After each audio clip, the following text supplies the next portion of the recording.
कैसे हैं आप लोग। हम फिर से शुरुआत करते हैं हम लोग। जैसे कुछ लोग का ये मैसेज था कि क्वेश्चन के हिसाब से हम लोग को जानना चाहिए, जैसे कि पुर्तगीज को जैसे समझने का जो भी मिला तो उसमें क्वेश्चन के रूप में हमको, तो हमने आपको जो रिकॉल करके दिया था, आपको जो उसके बारे में बताया था, तो उसी क्रम में देखिए इसमें जैसे पुर्तगीज का आगमन, यूरोपियन का आगमन, तो इसमें एक इसका जो प्रश्न पूछता है आपको कि जो कुछ पुर्तगाली यात्री थे जिनसे ये प्रश्न को जोड़ के पूछता है, उसमें एक व्यक्ति था, उसका नाम था बारबोसा, एडवर्ड बारबोसा। तो एडवर्ड बारबोसा के बारे में क्या था कि यह एक पुर्तगाली अधिकारी था और यह अल्बुकर्क के लिए दुभाषी का काम करता था। बारबोसा जो था यह अल्बुकर्क के लिए एक दुभाषी का काम करता था और अधिकारी के रूप में नियुक्त था।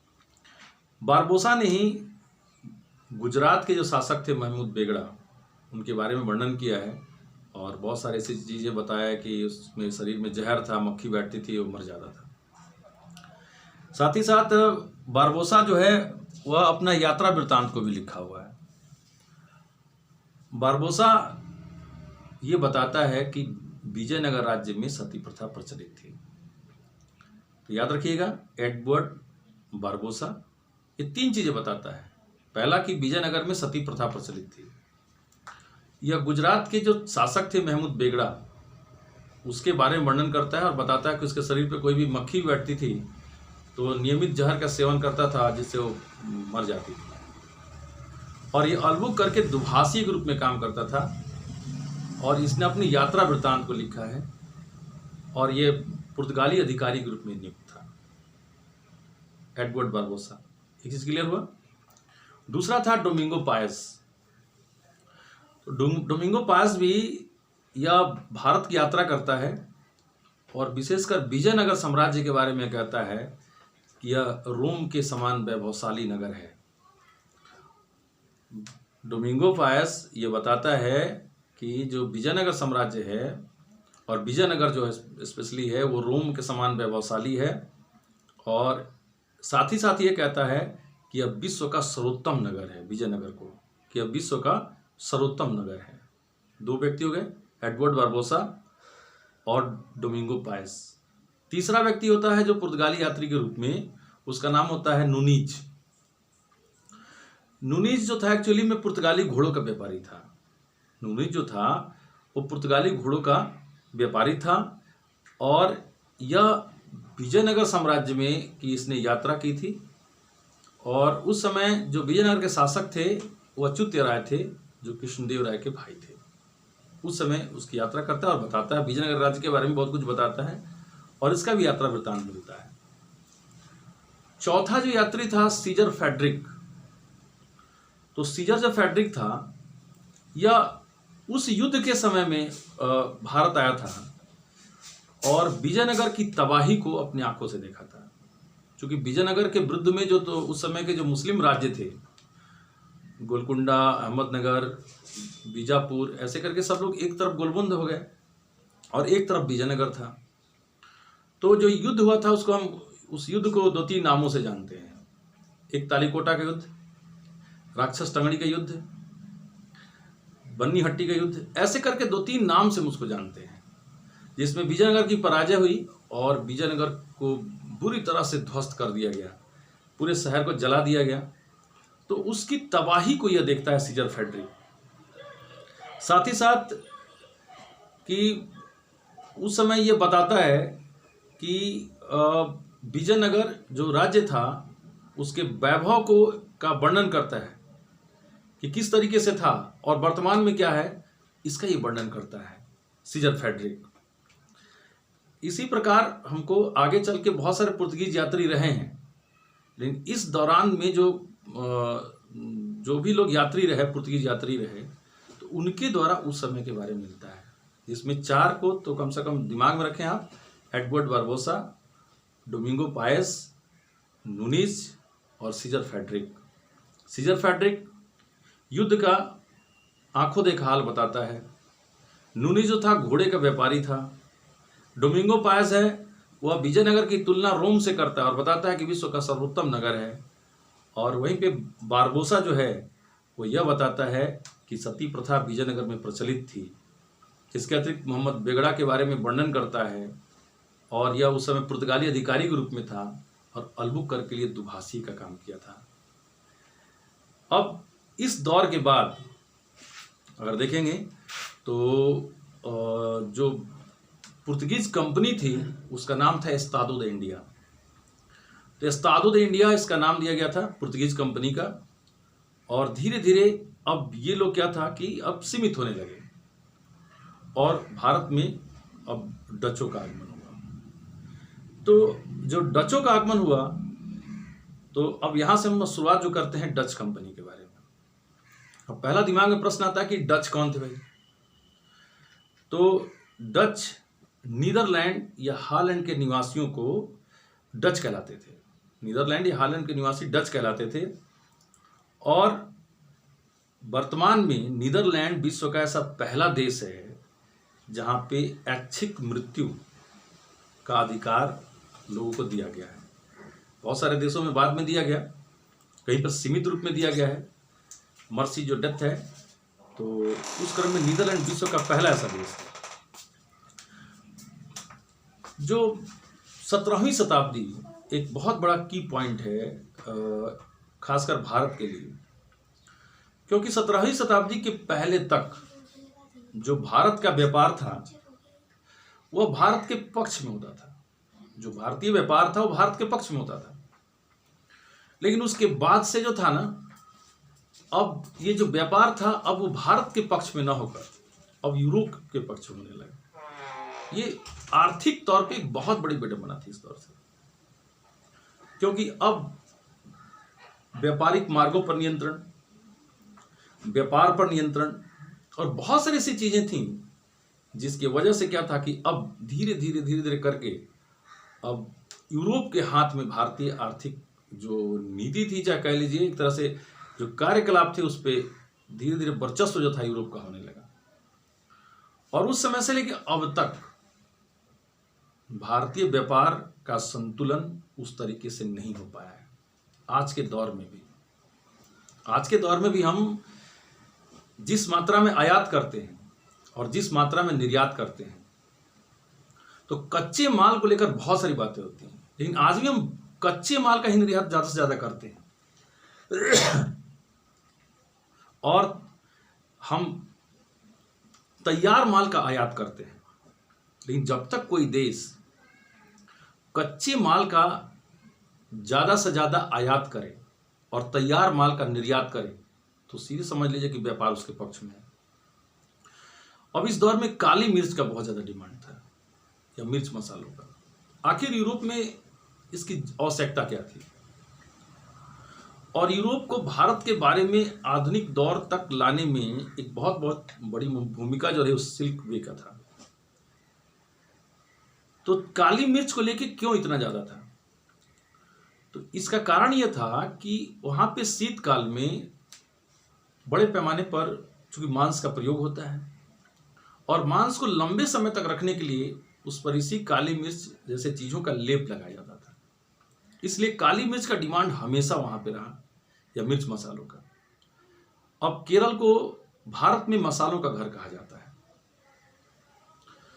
एक चीज समझ में आया कि काली मिर्च या मिर्च मसालों के प्रति इतना ज्यादा आकृष्ट लोग क्यों थे। अब डच जो थे इनका बहुत ज्यादा फोकस इस काली मिर्च की तरफ था। तो जो डचों के बारे में बात कर रहे थे हम लोग, तो नीदरलैंड में एम्स्टर्डम जो था वो उस समय एक अंतर्राष्ट्रीय व्यापार का केंद्र बनने लगा, और इसी दौरान में वहां पे एक्सचेंज बैंक की शुरुआत हुई, जो आगे चलकर स्टॉक्स एक्सचेंज के रूप में अपने आप को स्टेबल कर लिया। तो एक ये बड़े व्यापार के केंद्र के रूप में डेवलप होने लगा था।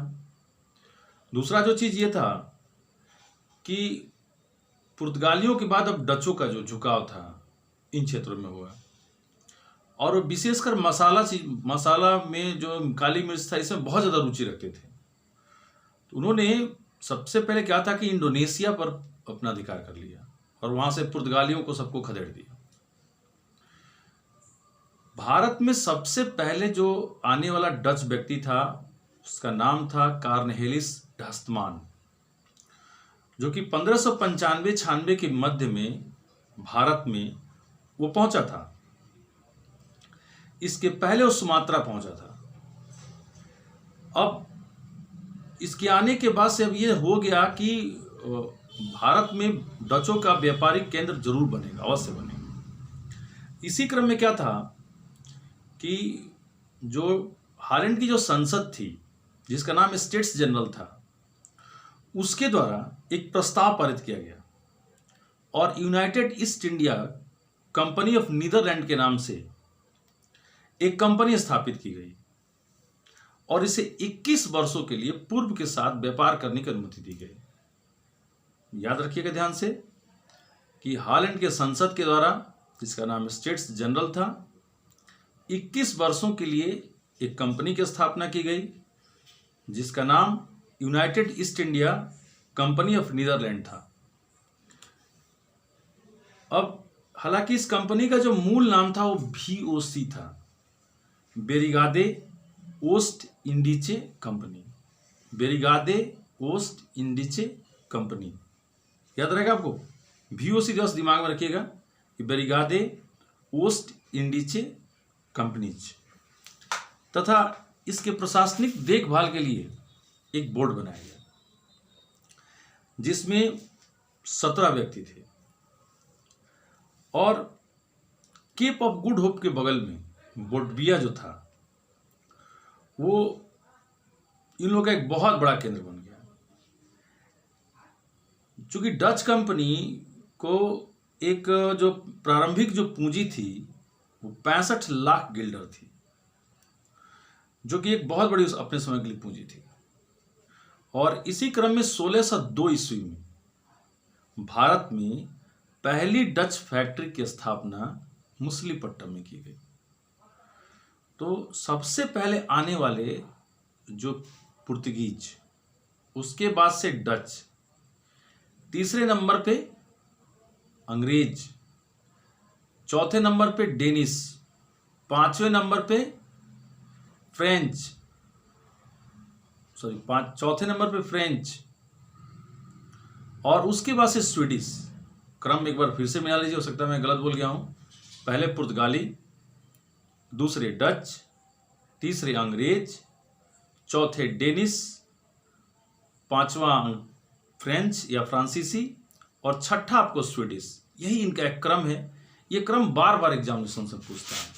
तो अभी तक का ये जो क्रम देता है उसमें 4 शक्तियों को ही डिफाइन कर देता है कि पुर्तगाली, डच, अंग्रेज और फ्रांसीसी। लेकिन याद रखिएगा कि डेनिस और स्वीडिश ये बीच के क्रम में कहीं भी उसको जोड़ सकता है, इसलिए इस चीज को दिमाग में हमेशा रखिएगा कि ये क्रम जुड़ सकता है। तो डच कंपनी की जो स्थापना थी, जो पहली स्थापना हो चुकी, और इसकी जो पहली फैक्ट्री थी वो आपको मछलीपट्टनम में स्थापित की गई सन 1605 में। तो 3 चीजें यहां तक आपके दिमाग में होनी चाहिए। पहला कि पहला जो डच व्यक्ति था कार्नहेलिस ढास्तमान 1595-96 में आपको भारत पहुंचा था। डच कंपनी की स्थापना 1602 में इंडिया में हुई, 1605 में इंडिया में हुई, मछलीपट्टनम में हुई। तो 1605 में डच फैक्ट्री की स्थापना सबसे पहले मछलीपट्टनम में होती है, जबकि डच कंपनी की स्थापना 1602 में होती है। तो कार्नहेलिस ढास्तमान दूसरे क्रम में आते हैं। तो डच कंपनी की स्थापना 1602 में स्टेट्स जनरल के द्वारा 21 वर्षों के लिए व्यापारिक अनुमति, और पहली डच फैक्ट्री की स्थापना जो भारत में होती है वह 1605 में मछलीपट्टनम में होती है। तो एक क्रम हमारे दिमाग में इतना चलता रहेगा कि पहला कौन, सबसे पहले कौन। पुर्तगाली पहली फैक्ट्री कहां पे स्थापित हुई, तो पता चला कि कोचीन के पास कोन्नूर में स्थापित हुई। डच फैक्ट्री पहले कहां स्थापित हुई, तो मछलीपट्टनम में स्थापित हुई। अंग्रेज फैक्ट्री कहां हुई, फ्रेंच फैक्ट्री कहां हुई, इसका आपको एकदम दिमाग में रखना होगा, एकदम विजुअल कि नहीं हम यहाँ एक क्लियर है। क्योंकि छोटे प्रश्न आपके गलत नहीं होने चाहिए। बड़े प्रश्न में अगर कंफ्यूजन है, हो सकता है कि आपकी गलती हो, तो अधिकांश लोग की होगी, आपकी भी होगी।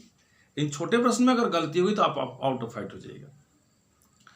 फिर उसके बाद से जो डचों का जो कार्यकलाप रहा वह पुलिकट, सूरत, बिमलीपट्टनम, कारिकाल, और उनका एक बहुत बड़ा केंद्र बना बिहार के क्षेत्रों में, पटना। तो कासिम बाजार, पटना, बालासोर, ये बंगाल के क्षेत्रों में इनकी एक्टिविटी बहुत जबरदस्त रही।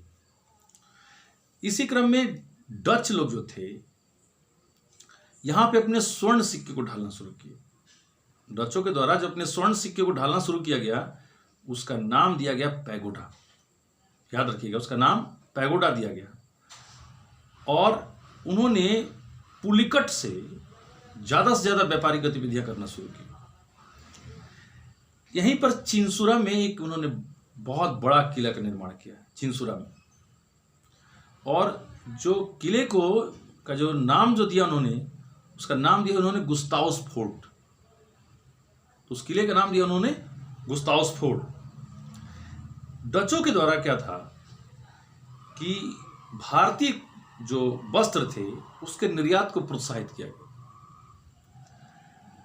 तथा ये लोग नील, सोरा का भी बड़े पैमाने पे यहां से निर्यात करने लगे भारतीय क्षेत्रों से। अब जो वस्त्र को जो वर्क था, इसको उद्योग को बढ़ावा इन्होंने दिया।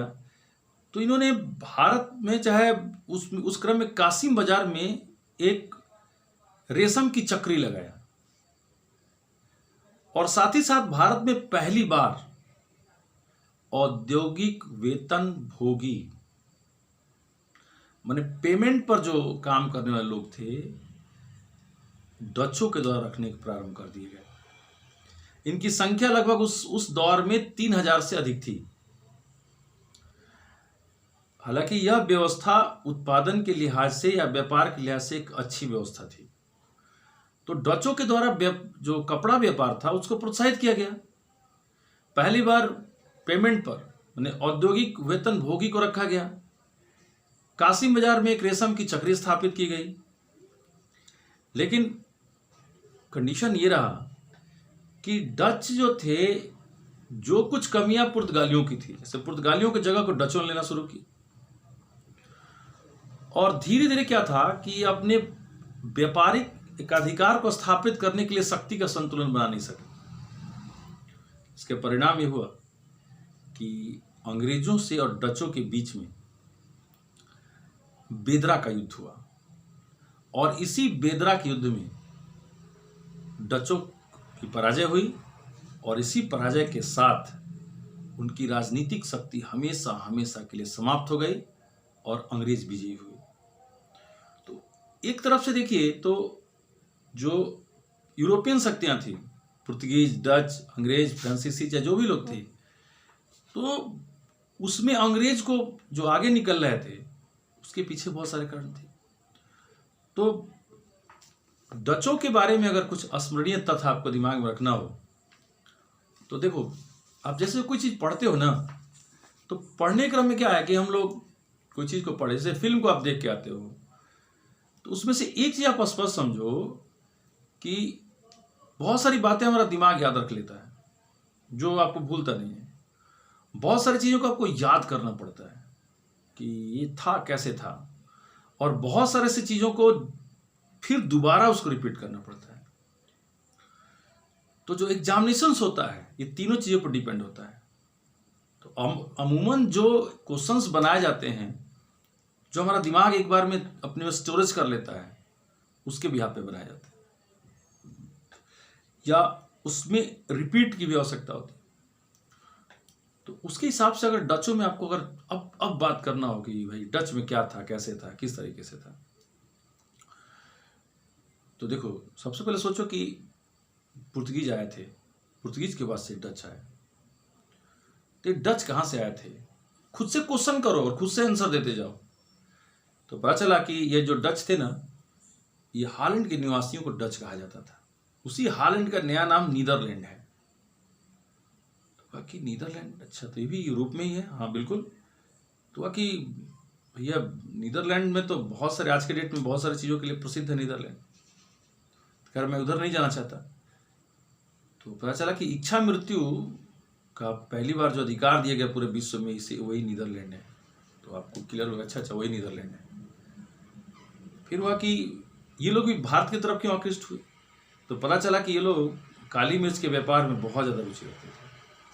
इसी क्रम में क्या था कि पहले इन्होंने भारत से बाहर के क्षेत्रों पर अधिकार करना शुरू किया। तो इंडोनेशिया जो पूरे विश्व का मसाला पुंज कहा जाता है, तो इंडोनेशिया पर इन्होंने अधिकार कर लिया, वहाँ सबको खदेड़ दिया पुर्तगालियों को। तो वहाँ पे अपना जगह बनाया इन्होंने। फिर हुआ कि अच्छा, तो ये चारों तरफ ये भारत के इर्द गिर्द के क्षेत्रों पर इनका एक वर्चस्व होने लगा। उसी क्रम में भारत में पहला व्यक्ति कौन आया था, डच। तो पता चला कि भारत में पहला जो व्यक्ति था उसका नाम था कार्नेलिस डहस्टमान, या कहीं कहीं आउटबेन में दिया रहता है। तो हुआ कि क्या डायरेक्ट ये भारत आया था कि उसके पहले कहीं गया था, तो पता चला नहीं, भारत से पहले जो था वो गया हुआ था इसी क्षेत्र में। फिर इसके आने के बाद से क्या था कि भारत में जो उधर हॉलैंड में डच कंपनी की स्थापना की गई। तो वहाँ पे इतना बस दिमाग में रखो कि डच की जो कंपनी स्थापित की गई उसकी संसद के द्वारा एक प्रस्ताव पारित किया गया, 21 वर्षों के लिए व्यापार की अनुमति दी गई। उसमें 65 लाख गिल्डर की पूंजी से कई सारे साझेदार, 17 साझेदार मिले इसमें, और इसका नाम दिया गया United East India Company of Netherland, और ये नाम दिया गया। और इसका मूल नाम जो दिया गया VOC, वेरिगादे ओस्ट इंडीचे कंपनीज, ये नाम दिया गया। और ये कंपनी स्थापित हुई 1602 में, लेकिन इस कंपनी की जो फैक्ट्री थी भारत में जो स्थापित हुई वो 1605 में मछलीपट्टनम में स्थापित हुई। फिर आपको पुलिकट में, सूरत में, बिमलीपट्टनम में, फिर कासिम बाजार, पटना, इन क्षेत्रों में स्थापित हुई। फिर हुआ कि अच्छा, अब डच के बारे में और जो इम्पोर्टेंट हमारे दिमाग में बैठा हुआ कि क्या हो सकता है, तो पता चला कि ये लोग चिंसुरा में जो फोर्ट बनाए थे, किला, तो उस किले को जो ये लोग गुस्ताउस फोर्ट के नाम से जानते थे। फिर उन्होंने वस्त्र के जो व्यापार था, वस्त्र व्यापार, तो वस्त्र व्यापार को इन्होंने को बढ़ावा दिया, उसको प्रोत्साहित किया। पहली बार औद्योगिक वेतन भोगी रखे गए। कासिम बाजार में रेशम की चक्री लगाई गई। तो ये सारी चीजें जब दिमाग में आ जाता है कि चलो यहां तक है। फिर भारत में आपको देखें तो एक तरह से शेयर लाभांश, कोऑपरेटिव, सबकी शुरुआत का प्रारंभ जो है वो डचों के समय से माना जाता है।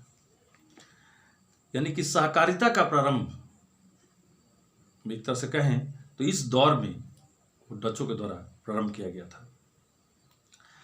डचों के द्वारा जो स्वर्ण सिक्के जो यहाँ पे ढाले गए उसको पैगोडा नाम दिया गया था।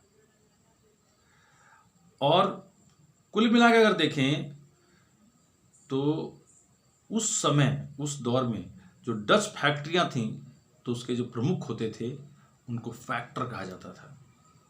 और अंतोगत्वा बेदरा के युद्ध में डचों के पराजय हुई और उसी के साथ उनका समापन हो गया। तो एक प्रश्न पूछा है कि बेदरा कहाँ पे स्थित है। इतना याद रखिएगा, बेदरा आपको बंगाल में स्थित है। बेदरा आपको बंगाल में स्थित है। तो एक तरफ वास्को डी गामा, एक तरफ कार्नेलिस डहस्टमान। तो फिर पहला अंग्रेज कौन भारत आया था? तो एक जल मार्ग से आता है, एक स्थलीय मार्ग से आता है, ये दोनों चीजें। फिर उसी तरफ पहला फ्रांसीसी कौन था? तो इन जो चार शक्तियों के बारे में जो पढ़ना है तो उसमें एक ही बस बात दिमाग में रखिएगा कि हर इस चारों का कंपैरिजन से आपको पढ़ना पड़ेगा।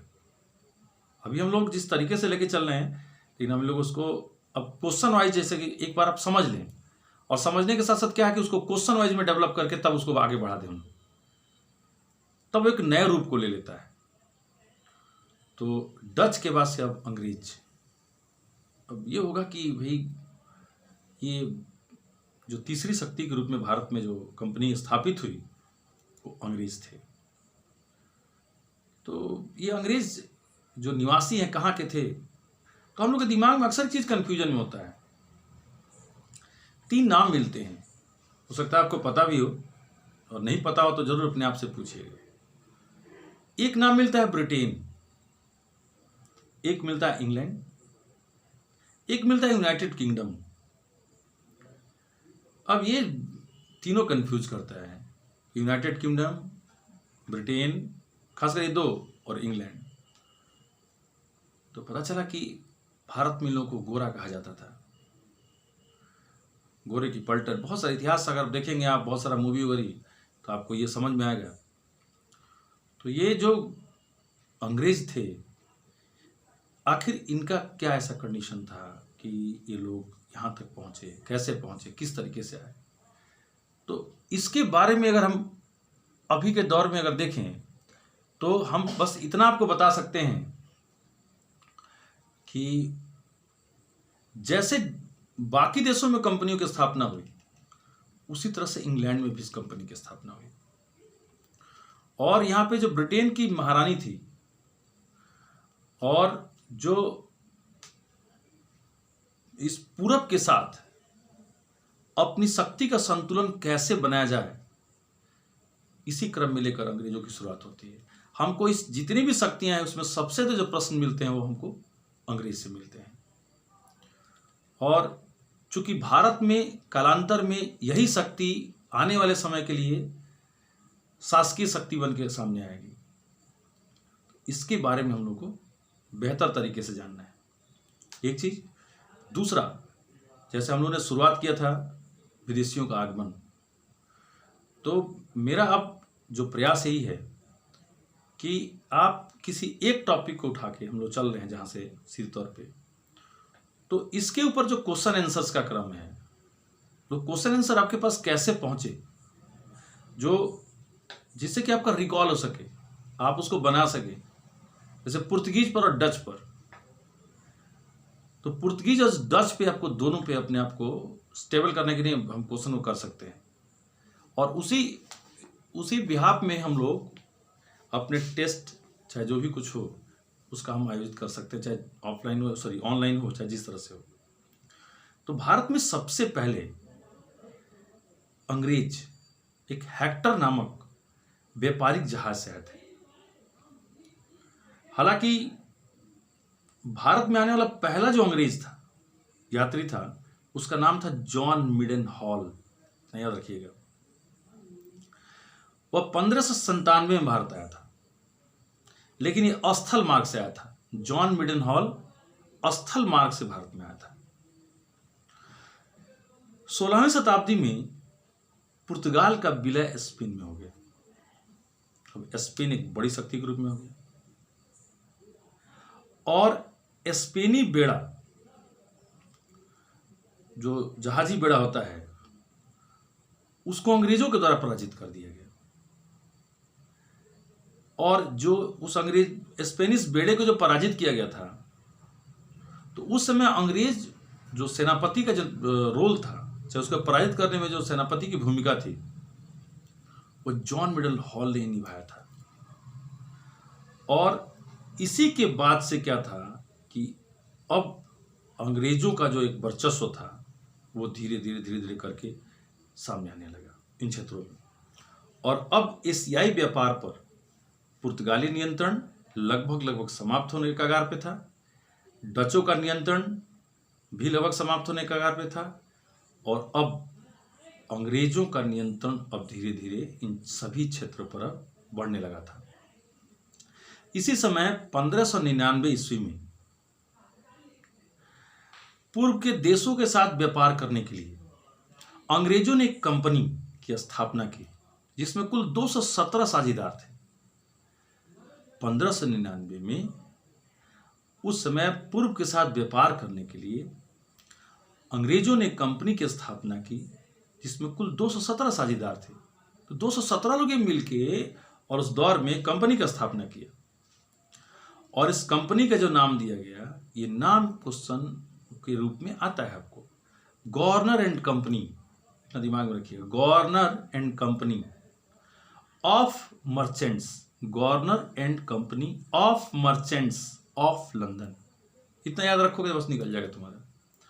गवर्नर एंड कंपनी, इतना तो याद रहेगा ना, गवर्नर एंड कंपनी, दो ऑफ आने हैं बस। Governor and company of merchants of London trading into the east Indies. Trading into the east Indies, एक लंबा सा ये नाम है। बाद में इसका नाम का अध्यादेश के द्वारा छोटा करके ईस्ट इंडिया कंपनी कर दिया गया। इसका एक अन्य नाम जॉन कंपनी भी मिलता है। बाद में कई कंपनियों का इसमें विलय हुआ भारत में आने के बाद से, जैसे यूनाइटेड ईस्ट इंडिया कंपनी से लेकर बहुत सारी ऐसी कंपनियां थी जो भारत में आने के बाद से विलय हुई और इसका संक्षिप्त नाम ईस्ट इंडिया कंपनी हो गया। तो ये 1599 में इसकी स्थापना की गई। Governor and company of merchants of London trading into the east Indies के नाम से 31 दिसंबर 1600 को ब्रिटेन की महारानी एलिजाबेथ, जो प्रश्न पूछा याद रखिएगा, एलिजाबेथ फर्स्ट या सेकंड, तो एलिजाबेथ फर्स्ट एंड सेकंड में से एलिजाबेथ कौन सा? फर्स्ट। एलिजाबेथ फर्स्ट के द्वारा इसे एक शाही फरमान दिया गया जो कंपनी को 15 साल के लिए पूर्व के साथ व्यापार करने की अनुमति प्रदान की गई थी, जबकि डच कंपनी को कितने के लिए, आपको याद आ रहा होगा, 21 वर्ष के लिए। तो इसको 15 वर्ष के लिए यह अनुमति दी गई। इसी फरमान को, जो शाही फरमान को चार्टर अधिनियम कहा जाता है। क्लियर? शाही फरमान के लिए चार्टर अधिनियम कह लीजिए। फिर कंपनी को सुचारू रूप से चलाने के लिए एक बोर्ड ऑफ डायरेक्टर चाहिए ना जी, तो बोर्ड ऑफ डायरेक्टर के लिए 26 आदमी नियुक्त किए गए। सब जरूरत नहीं है, लेकिन बट इतना समझिए कि बोर्ड ऑफ डायरेक्टर बनाया गया। इसी के साथ क्या था कि अंग्रेज जो कंपनी अपनी प्रारंभिक समुद्री यात्राएं प्रारंभ की, जिसके माध्यम से अब उन्हें अपना जगह तलाशना था। और ये जो शुरुआत हुई तो एक ग्लोब नामक जहाज था, उसी के माध्यम से जावा, सुमात्रा, मलक्का, ये जो भी अब क्षेत्र देख रहे हैं ना, उसका भ्रमण करने उन्होंने शुरू किया। लेकिन भारत में व्यापारिक कोठी फैक्ट्री कायम करने का पहला प्रयास 1608 में हुआ। भारतीय क्षेत्र में जो व्यापारिक कोठी बनाया जाए, फैक्ट्री खोला जाए, इसका पहला प्रयास जो था वो 1608 में किया गया। अब इस दौरान क्या था कि भारत में कंपनी को क्या भारत में असफलताएं मिली और क्या सफलताएं मिली, एक पूरा का पूरा ये अपने आप से जुड़ा हुआ है। उसी क्रम में क्या था कि 1608 में पहला जो मिशन इंडिया में इसका आया वो कैप्टन हॉकिंस के नेतृत्व में आया। हेक्टर नामक जहाज से विलियम हॉकिंस सूरत के बंदरगाह पर पहुंचा था। एक प्रश्न आपको पूछ चुका है। तो विलियम हॉकिंस सूरत के बंदरगाह पर यह पहुंचा था। यहां पे अब वह जो पत्र लेके आया था वह जेम्स प्रथम का पत्र लेके आया था। तो जेम्स प्रथम का पत्र लेके आया था और किसके नाम से था? फ्रॉम जेम्स प्रथम और टू अकबर। तो अकबर की चूंकि मृत्यु 1605 में हो चुकी थी। अब अकबर एक शब्द आ गया तो ये भारतीय इतिहास के लिए अपने आप में अकबर द ग्रेट। तो अकबर की मृत्यु कहाँ हुई थी? याद आ रहा आप लोगों को? याद रखिए, उसकी मृत्यु सिकंदरिया में हुई थी। तो 1605 में उसकी मृत्यु हो चुकी थी। और इस समय भारत में मुगल सम्राट जो था वो जहांगीर था। अब जहांगीर से अकबर, जो हॉकिंस था, वह जाके मिला। अब हॉकिंस उसे आगरा में मिला कि दिल्ली में मिला, ये कहाँ मिला, ये प्रश्न पूछा हुआ है। तो याद रखिएगा कि उससे वो अजमेर में मिला था, ये प्रश्न पूछा हुआ है। तो हॉकिंस जो है वह आपको जहांगीर से अजमेर में मिला था।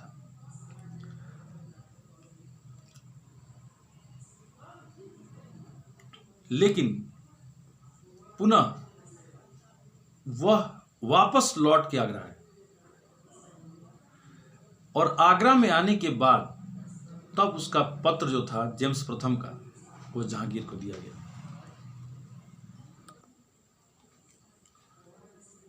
इस पत्र का जो शीर्षक था उसका नाम था फ्रेंड, और पत्र की जो भाषा थी वो फारसी थी। विलियम हॉकिंस तुर्की और फारसी दोनों भाषाओं का ज्ञाता था, और उसने जहांगीर से फारसी भाषा में बात की। इसे बहुत खुश हुआ। अगर मान के चलिए कोई अंग्रेज आपसे आए और भोजपुरी में आपसे बात करे, तो आप उसे इतना करीब पाएंगे ना, लगेगा कि बहुत आपको ज़्यादा अच्छा लगेगा, एक अपनापन का फील होगा आपको। तो भाषाएं क्या करती हैं, हम लोग को जोड़ती हैं, और जोड़ने में जो काम आता है हमारा जुबान काम आता है। ये दुनिया का जो भी वार है, जो भी मित्रता है, जो भी शत्रुता है ना, उसकी शुरुआत यहीं से होती है। और उसमें अगर आपकी भाषा अच्छी है, नो डाउट है कि आपको कोई नहीं रोक सकता है। इसी भाषा के बल पे आपको मार्क्स मिलता है मेंस में। तो कुल मिला के जब वो फारसी में बात किया, तो एक सम्राट के लिए बहुत बड़ा बात था। तो आप खुश हो और सम्राट खुश हो तो फर्क है। आप खुश होंगे तो हो सकता है कि उसे जो भी कुछ आप करें, लेकिन एक सम्राट खुश होगा तो हो सकता है उसे बहुत कुछ मिल जाए। परिणाम ये था कि इसे खान की उपाधि दी गई, पहला चीज। दूसरा, इसे 400 का एक मनसब दिया गया, और इसे गुजरात में जो था मनसब देकर गुजरात में जो जगह दिया गया, यहीं पर सूरत में उसने फैक्ट्री खोलने की अनुमति मांगी थी। परंतु सूरत के व्यापारी, सौदागर, चाहे पुर्तगीज हो चाहे अरब हो, सबका विरोध था कि नहीं, इनको हम खोलने नहीं देंगे। अंतोगत्वा क्या था कि फैक्ट्री खोलने का निश्चय किया गया, लेकिन ये फैक्ट्री नहीं खुल पाई। उसके बाद 1611 में से स्थितियां बदलने लगी, और जो स्थितियां बदलने लगी तो उस कंडीशन में क्या था कि 1611 में स्वाली का युद्ध हुआ, और जो पुर्तगाली जो वर्चस्व था अभी तक भारत के अंदर में, इस वर्चस्व को तोड़ने में अंग्रेज सफल हो गए, और स्वाली के युद्ध में उन्होंने अंग्रेजों को बुरी तरह से पुर्तगालियों को बुरी तरह से हरा दिया। अब जैसे ही वर्चस्व समाप्त हुआ, अब भारत में अंग्रेजों का रास्ता साफ हो गया। अब वो कहीं भी अपने आप को, चाहे फैक्ट्री के रूप में या व्यापारी के रूप में, अपने आप को स्थापित अब वो कर सकते थे। और यहीं से अंग्रेजों की असली पृष्ठभूमि की जो शुरुआत होती है, अब यहीं से होती है। और इनके जो उद्देश्य थे, जो सोच थे, थॉट्स थे, वो पुर्तगीज, डच से बहुत बड़े थे, जिसका परिणाम ये था कि आने वाले समय में वो भारत के सत्ता को हासिल किया। तो हम लोग यहाँ से अब अंग्रेज के बारे में शुरुआत करेंगे। तो आप भारत में यूरोपियन का आगमन में शुरुआती पार्ट को आप देख चुके हैं। फिर से मैं आपको एक बार थोड़ा सा रिकॉल कर दे रहा हूँ कि भारत आने के लिए 2 मार्ग थे, जलीय मार्ग, एक फारस की खाड़ी होकर और एक लाल सागर होकर। भारत में आने वाले पहली जो यूरोपियन शक्ति थी वो पुर्तगीज थे। पहला व्यक्ति जो आया वास्को डी गामा था। Bartholomew Diaz Cape of Good Hope तक आ चुका था, लेकिन उसके बाद से नहीं पहुंच पाया। कोलंबस से लेकर बहुत सारे लोगों ने प्रयास किया, लेकिन भारत पहुंचने में सफल नहीं रहे। भारत का मानचित्र बनाया गया पहली बार यूरोप में एना विले के द्वारा। भारत को विश्व के मानचित्र पर दिखाने का काम टॉलमी के द्वारा किया गया। विश्व के मानचित्र का निर्माण करने का काम एनेक्सीमेंडर के द्वारा किया गया। तो भारत में सर्वाधिक रुचि था कि हमको वहां तक पहुंचना है। तो पुर्तगाली शक्ति अल्मेडा से लेकर, अल्बुकर्क से लेकर, नीनो डी कुन्हा से लेकर, जोडो क्रोस्टो से लेकर उनका आगमन और समापन हम लोग देखे हैं। फिर डचों को देखे हैं, और यहाँ से मुख्यतः अगर देखें तो यही सबसे बड़ी चीज़ होगी कि अंग्रेज और फ्रेंच, और अंतिम रूप से एंग्लो फ्रेंच वार। तो अगले भाग में हम लोग अंग्रेजों पर पूरा डिटेल्स देंगे, और उसके बाद फ्रांसीसी और एंग्लो फ्रेंच वार। तो 2 एपिसोड में हम उसको पूरा करने का कोशिश करेंगे। धन्यवाद। आप सबों को बहुत बहुत धन्यवाद कि 24 घंटे में 100 से ज़्यादा लोग इसको सब्सक्राइब किए और जो आप लोगों ने इसमें सहयोग दिया है। मुझे ये लगता है कि आने वाले समय के लिए हम लोग बहुत अच्छा करेंगे और अगर इसी चीज़ बना रहता है। इसी क्रम में आज यूट्यूब के द्वारा मैसेज भेजा गया मुझे और उन लोगों के द्वारा भी इसी का खुशी जताया गया और बस आपके पढ़ाई में किसी न किसी तरीके से सहयोग बना रहे और आप बेहतर करते रहें, यही हमारी कामना है।